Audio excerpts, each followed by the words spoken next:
अस्सलाम वालेकुम हमारे प्यारे नाजरीन, उम्मीद है कि आप सब खैरियत से होंगे। हमारे चैनल EDUN इन्फो को देखने का बहुत शुक्रिया। हम आपके लिए बेहतरीन इखलाकी कहानियाँ, इस्लामी कहानियाँ और मज़ाहिया कहानियाँ लेकर आए हैं।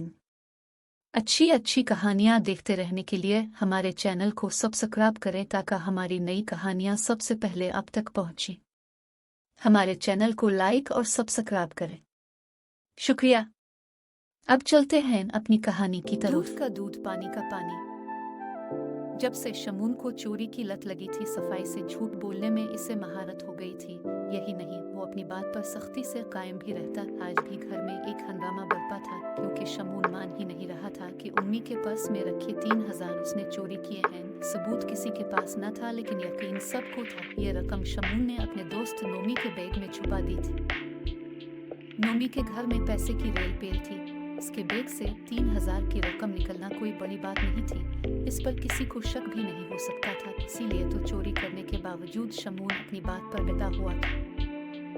शमून की उम्मी ने वो रकम बुखार के बावजूद सख्त मेहनत करके एक दिन में 4 सूट सीकर कमाई थी। इस रकम में से 2,000 कमेटी और बाकी 1,000 सिलाई का सामान लाने के लिए रखी थी।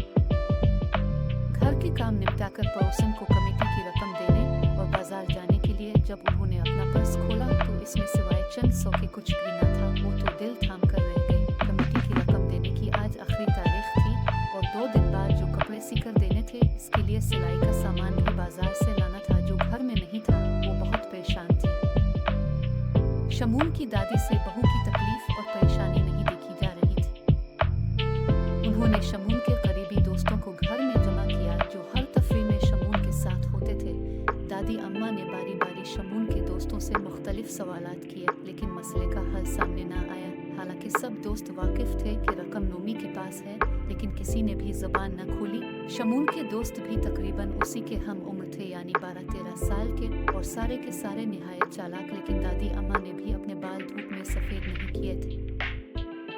शमून ने हंसकर कहा, अब तो आपको यकीन आ गया कि चोरी हमने नहीं की। मैंने सुबह भी अब से कहा था कि शब्बो मासी पर नजर रखा करें। दादी अम्मा मुस्कुराकर खामोश हो गई, लेकिन कमरे से बाहर जाने की इजाजत किसी को भी नहीं दी। दादी अम्मा घड़ी घड़ी दरवाजे की जानिब देख रही थी। बिलाखिर शब्बो मासी अंदर दाखिल हुई।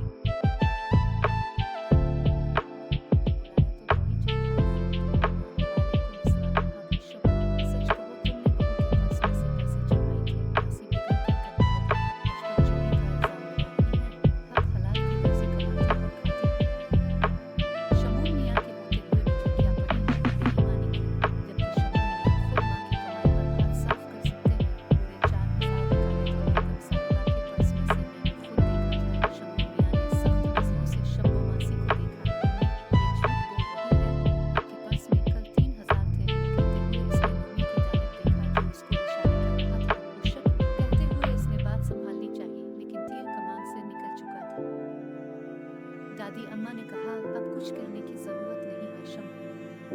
दूध का दूध, पानी का पानी हो गया। मैंने खुद शम्भू को ये बयान देने को कहा था। बरसों से